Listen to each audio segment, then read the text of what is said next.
तुम्हा सर्वांना तर माहीत आहे, आपल्या चॅनलवर सध्या रानभाज्यांची सिरीज सुरू आहे। रानभाज्या ही कोणत्या? पावसाळ्यात येणाऱ्या रानभाज्या। आणि पावसाळ्यात येणाऱ्या रानभाज्या फक्त पावसाळ्यातच भेटतात, म्हणून स्पेशल पावसाळ्यात येणाऱ्या रानभाज्याची मी सिरीज सुरू केली आहे। आता बऱ्याच जणाला या रानभाज्या माहीत नसतात, पण ह्या रानभाज्या आपल्या शरीरासाठी खूप गरजेच्या असतात आणि खूप हेल्दी असतात आणि पहिल्याच पावसात येणाऱ्या ह्या रानभाज्या असतात। आजची जी भाजी आहे ती आहे कुंजीर भाजी। तर तुम्ही पाहू शकता कशा पद्धतीने ही कुंजीर भाजी दिसत आहे। नमस्कार मंडळी, मी वर्षा येवले माझ्या चॅनलवर तुमचं खूप मनापासून स्वागत करते। तर कुंजीर भाजी ही प्रामुख्याने पावसाळ्यात शेतात येते आणि रानावनात नैसर्गिकरित्या उगणारी ही एक अत्यंत गुणकारी आणि दुर्मिळ रानभाजी आहे। तिला काही ठिकाणी तांदूळ कुंद्रा ही या नावानेही ओळखलं जातं, कारण तांदुळक्याची जी भाजी असते ती छोट्या पानाची असते आणि कुंजीर जो असतो तो मोठ्या पानाचा असतो आणि तांदुळक्याच्या जातीचीच एक टाईपची ही भाजी असते, पण याची पानं मोठे मोठे असतात, म्हणून ह्याला काही जागेवर तांदूळ कुंद्राही म्हटलं जातं, पण बेसिकली याचं नाव कुंजीर भाजी आहे। आता या भाजीचा इतिहास म्हणलं तर, पारंपरिक महत्त्व म्हणलं तर, प्राचीन काळापासून ग्रामीण व आदिवासी भागात पावसाळ्यात आरोग्य जपण्यासाठी आणि रोजच्या आहारात बदलासाठी ही भाजी आवर्जून खाल्ली जाते। या भाजीची कोणतीही लागवड करावी लागत नाही। पहिल्या पावसानंतर ही भाजी शेताच्या बांधावर किंवा पडीक जमिनीत आपोआप येते किंवा साध्या शेतातही उगून येते। तसंच ही भाजी ह्या भाजीचं स्वरूप तर तुम्ही पाहिलंच असेल कशी दिसत आहे। हिरवीगार पानं असलेली ही भाजी चवीला अत्यंत रुचकर आणि पचनास हलकी असते। ही भाजी खाण्याचे फायदे तर पचनक्रिया सुधारते। यात फायबरचे प्रमाण जे असते ना ते भरपूर असल्याने आपल्या पोटाचा कसाही आजार असू द्या तो दूर होतो आणि आपल्या पोटाचा आजार दूर होऊन आपली जी पचनक्रिया आहे ती सुधारते। तसंच एखाद्या कुणाला मुतखड्याचा आजार असेल ना तर ही भाजी मुतखड्यावरही औषध म्हणून खाल्ली जाते। आयुर्वेदानुसार या भाजीचे सेवन केल्याने लघवी साफ होते आणि मुतखड्याचा त्रास जो आहे तो कमी होतो। तसंच किडनीसाठी ही भाजी खूप उपयुक्त अशी मानली आहे। ही भाजी शरीरातील टॉक्सिक म्हणजेच विषारी घटक बाहेर काढून रक्त शुद्ध देखील करण्यास मदत करते। तसंच आपली रोगप्रतिकारक शक्ती वाढवते। या भाजीमध्ये जीवनसत्वे, खनिज पदार्थांनी समृद्ध असल्याने पावसाळी आजारापासून ही भाजी संरक्षण करते। तसंच डोकेदुखी व थकवा, शरीराला थंडावा देऊन डोकेदुखी, अशक्तपणा कमी करण्यास ही भाजी खूप उपयुक्त मानली जाते।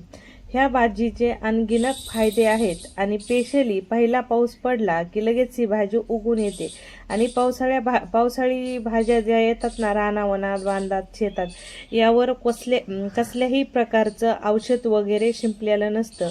ऑर्गॅनिक पद्धतीने ह्या आलेल्या असतात आणि आपल्या शरीराची इम्युनिटी वाढवण्यासाठी ह्या भाज्या खूप गरजेच्या असतात आणि आपलं शरीर पावसाळ्यात होणाऱ्या रोगराईपासून मजबूत करण्यासाठी ह्या भाजी खाणं खूप आपल्या शरीराला गरजेचं असतं। तर ज्या काही तुमच्या आसपास ह्या रानभाज्या विकायला येतात ना मंडईमध्ये, तर आवर्जून आणून तुम्ही या भाज्या घरात बनवत जावा, तर खायला खरंच खूप भारी लागतात। आता ही जी कुंजीर भाजी आहे ना बनवायला खूप अवघड नाहीये। आता जी मी आणली होती ना ती भाजी थोडीशी, म्हणजे या भाजीत बी प्रकार असते, थोडी कवळी आणि थोडी निब्बर पानाची। जी मी घरात आणली होती त्याचे पानं थोडेसे निब्बर झालेले होते, म्हणून काय केलं, हिला थोडंसं तव्यावर आधी पाण्यात स्वच्छ धुवून घेतली, नंतर गरम तव्यावर हिला परतून घेतलं ना, तेल वगैरे टाकून फक्त गरम करून घेतली, नंतरून पाण्यामध्ये टाकली थंड आणि हाताने पूर्ण पिळून घेतली।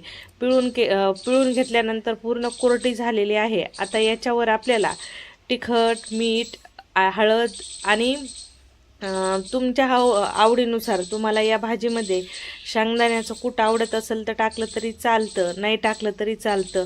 तिखट मीठ घालून ही भाजी खूप भारी लागते. तर आता ही पिळून घेतलेली जी भाजी आहे त्याच्यावर मी थोडंसं तिखट मीठ चवीनुसार थोडंसं आबडधोबड कुटून घेतलेलं शेंगदाण्याचं कूट, त्याच्यामध्ये लसूण देखील घातलेला आहे तो घालून घेते आणि या सर्व जिन्नस इथंच खाली भाजीसोबत मिक्स करून घ्यायच्या, जेणेकरून भाजीला सगळीकडून हे मसाले आणि तिखट मीठ लागलं जातं. आणि मग परतून घेतल्यानंतर या भाजीची जी टेस्ट आहे ते आणखीन खूप भारी यायला सुरुवात होते. तर तुम्ही पाहू शकता कशा पद्धतीने या सर्व जिन्नस मी भाजीला लावून घेतलेले आहेत. या पद्धतीने लावल्या ना तर भाजीला सर्व बाजूनी तिखट मीठ पोहोचतं. आता लगेचच ही भाजी आपल्याला तव्यावर फोडणीला घालायची आहे.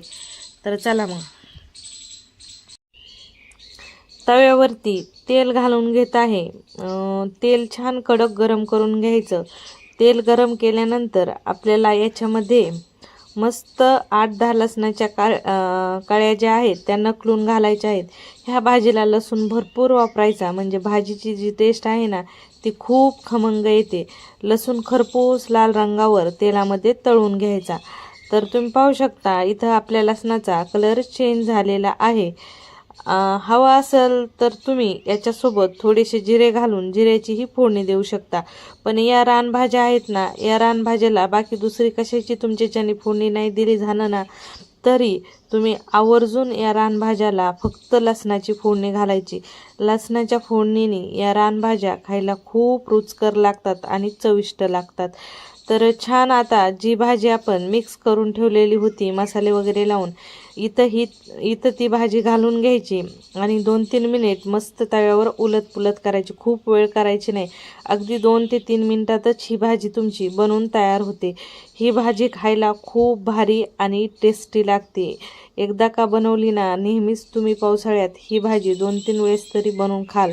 नक्की आवर्जून तुम्ही ही भाजी तुमच्या घरी आणून नक्की बनवा. रेसिपी कशी वाटली कमेंटमध्ये तुमचा अभिप्राय कळवायला विसरू नका.